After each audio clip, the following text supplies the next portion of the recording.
about the fact that President Biden just announced that he is stepping down, will no longer be running in the next election, the same day that we just wrapped up a 16-year cycle, which began 2008, the same year that President Biden first entered the White House as VP.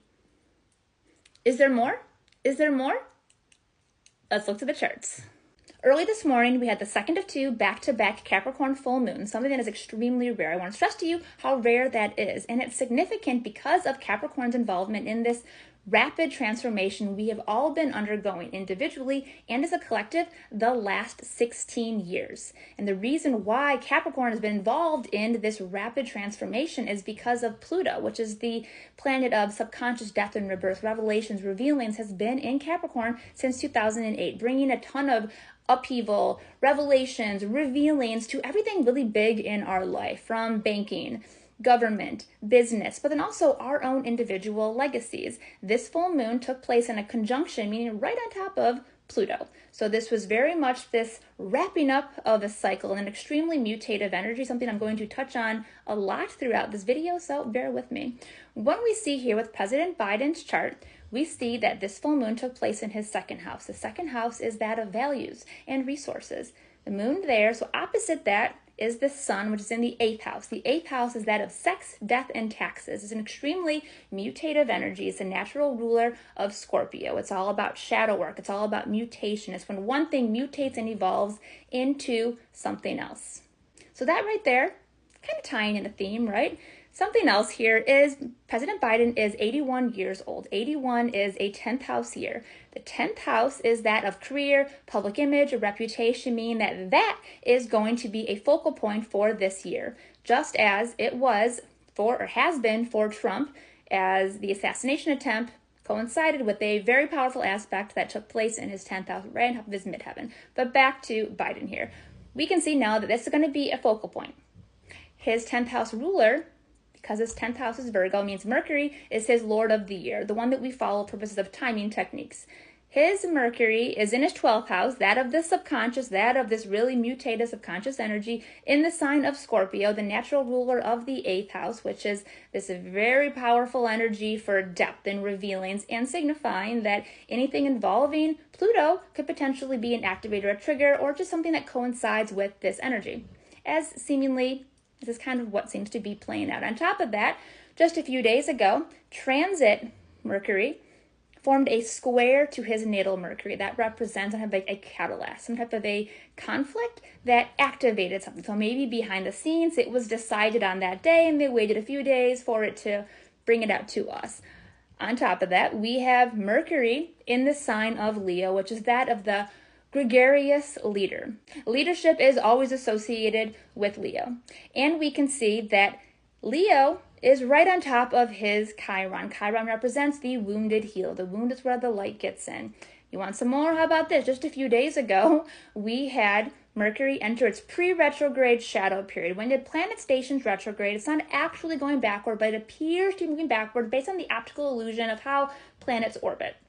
When it's in its pre-shadow period, it's not really backwards yet. It's kind of in this standstill, meaning that this was potentially a trigger, a signal, an activator, and we're likely not to have a lot of clarity around what happened, what's going to happen, what's going on for a few weeks now, maybe even like a month and a half, not until maybe actually like 2 months, not until Mercury retrogrades, ends retrograde, and then exits the shadow period. Also, Mars, the planet of action, drive, aggression, just entered President Biden's 7th house, which is that of one-on-one relationships and contracts.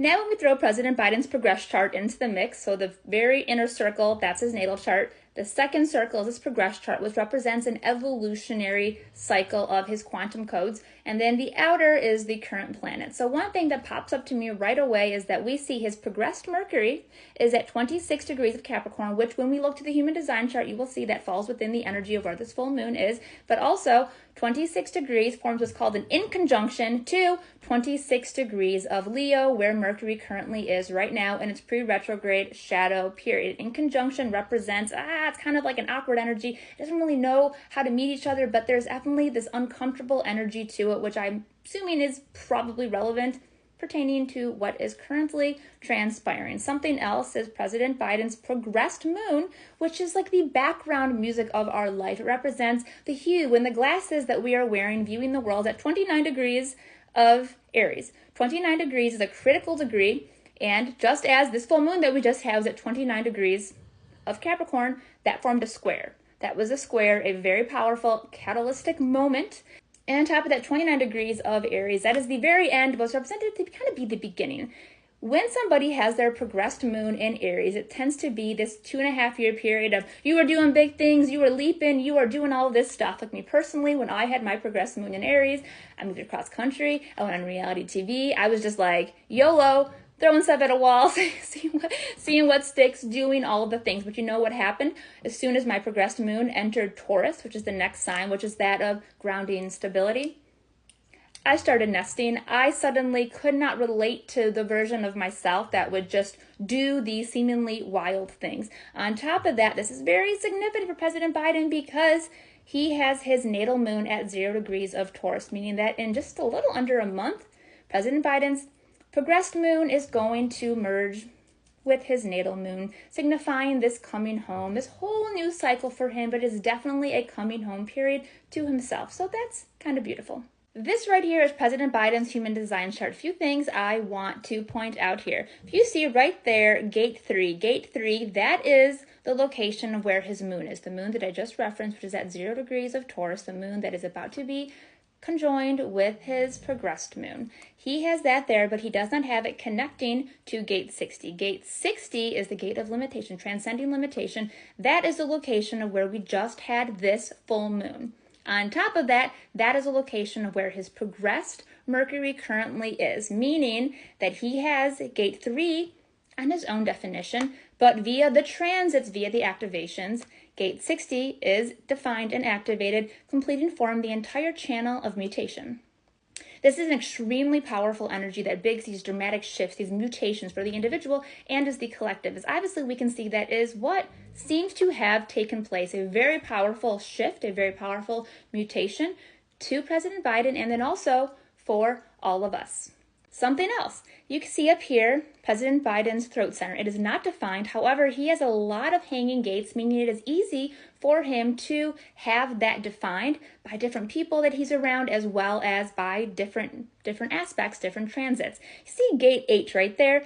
Gate 8, he has defined.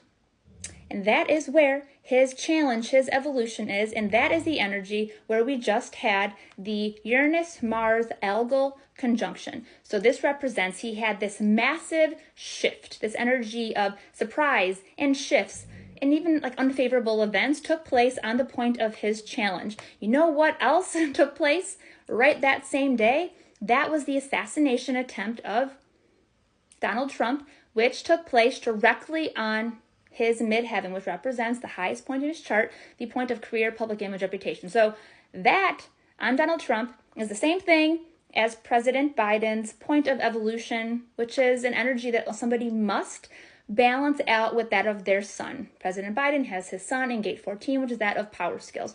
So this is just a very interesting energy that we're seeing play out, whether it is actual energetic encodings or is just some type of cycles lining up, as I believe the nature of the universe is mathematical, but I would love to know what you think. What do you think about everything we went over here? I just want to close this off with I'm wishing everybody the absolute highest vibrations, the best wishes, and of course, the most love and compassion.